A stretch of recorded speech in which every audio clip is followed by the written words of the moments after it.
Hello and welcome to my channel.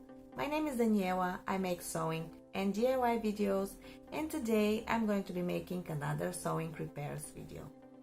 I'm going to be replacing the zipper on a skirt, the separating zipper on a men's cardigan, and the elastic in cuffs on a pair of pants. I hope you're going to like this video. If so, let me know in the comments so I continue to make more like it. I'm going to start with this knitted skirt that has a broken zipper. It was originally made with an invisible zipper. I'm going to replace it with a regular non-separating zipper with the same length. You might be asking why I'm not using another invisible zipper. The reason for that is because invisible zippers are more delicate and prone to breaking, and in my case there is not much gained from hiding the zipper. The fabric of the skirt is coarse and patterned, and a regular zipper will do the job just fine. To begin, I'm going to remove the old zipper.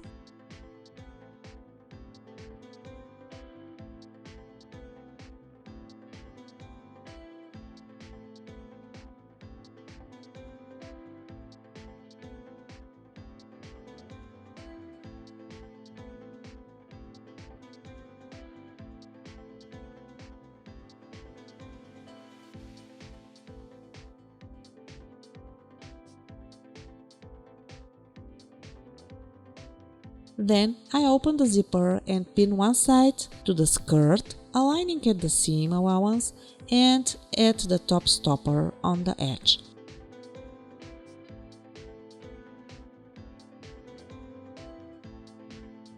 I put on the zipper foot to make the seam and attach the zipper all the way down.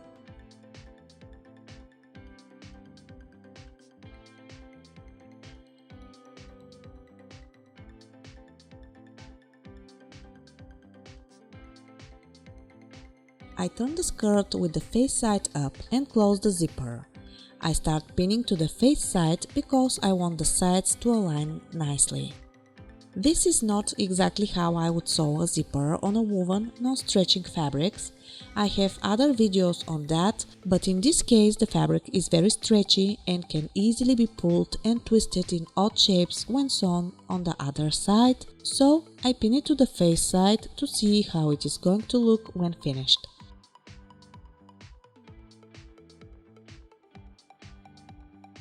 I like it like this, so I go ahead and move the pins to the inside and over the zipper where I'm going to actually sew.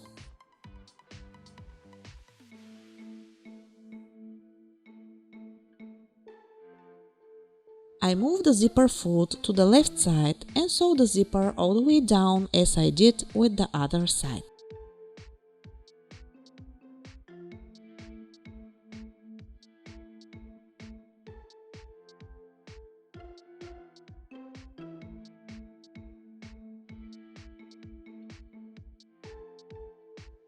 Then I check the face side to see how I've done. I like it. There are no waves at the zipper, which often appear if the fabric is stretched too much while sewing the zipper. At this point I would usually top stitch all around the zipper, but I'm going to skip it on this one because in my opinion this fabric doesn't need it. I'm moving on to the waistline facings. I'm sandwiching the zipper between the facing and the main skirt detail and sew with the zipper foot close to the zipper.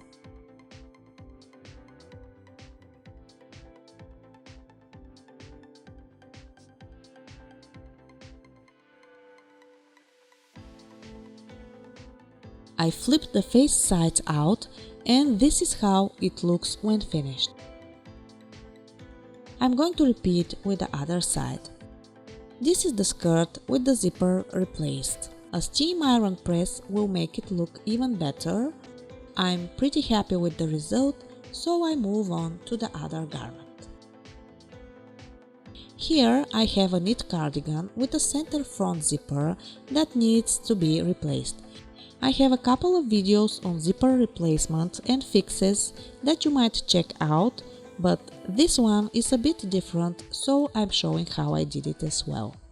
I've already removed the broken zipper. This one has a facing that is attached to the front. To begin, I'm going to pin one side of the zipper to the facing. I align the stopper of the zipper with the top of the collar. I put the zipper with the wrong side to the facing so that it is going to be sandwiched between the facing and the front like this in the end.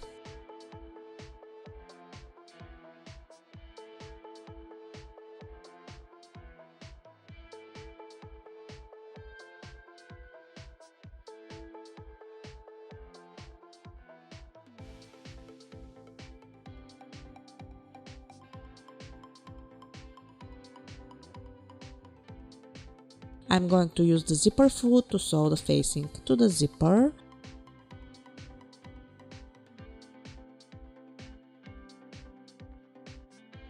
When I get to the zipper pull, I lift the foot with the needle down, move the pull out of the way and sew the rest of the zipper as close to the teeth as I can. I switch the direction of the foot and repeat with the other side.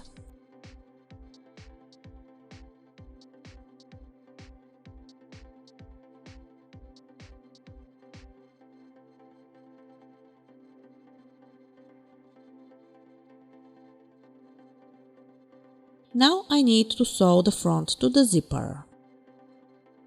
I'm going to do that with a top stitching seam like this.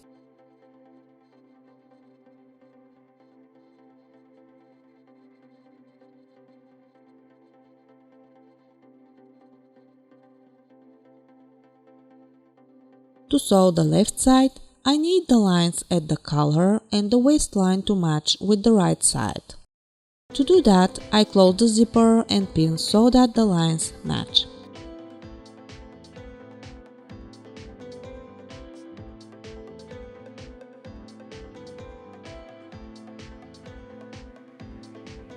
Then I go and sew this side as well, moving the zipper pull out of the way so that I can sew as close to the teeth as I can.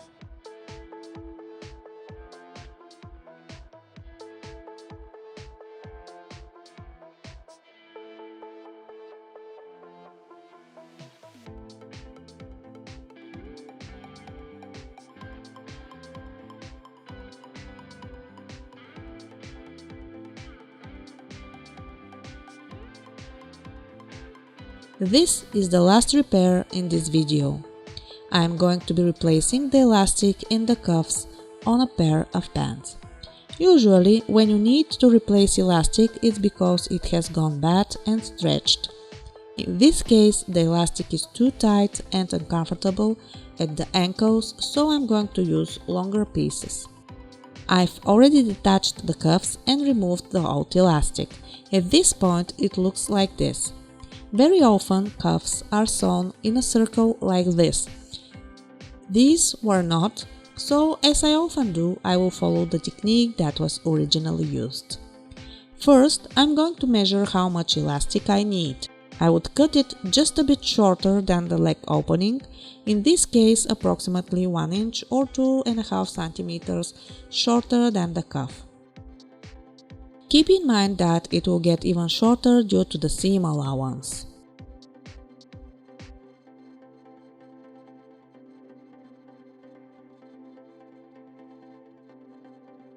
Now I'm going to sew the elastic to 1/2 of the cuff like this.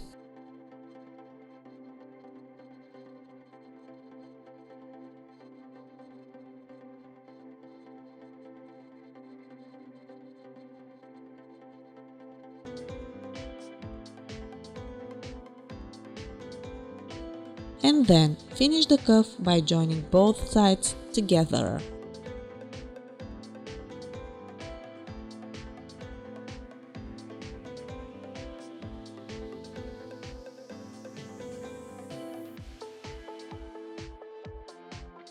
Next, I'm going to attach the cuffs back to the legs.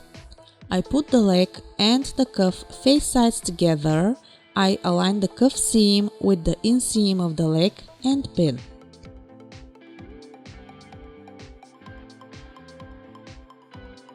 Then I fold the cuff in half and pin the half to the outseam.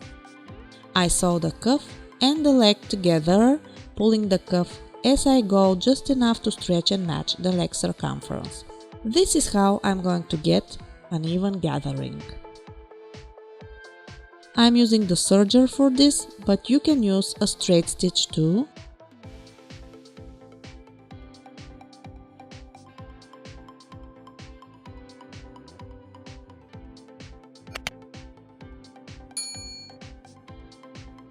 There used to be a top stitching here as well, which I might go and restore.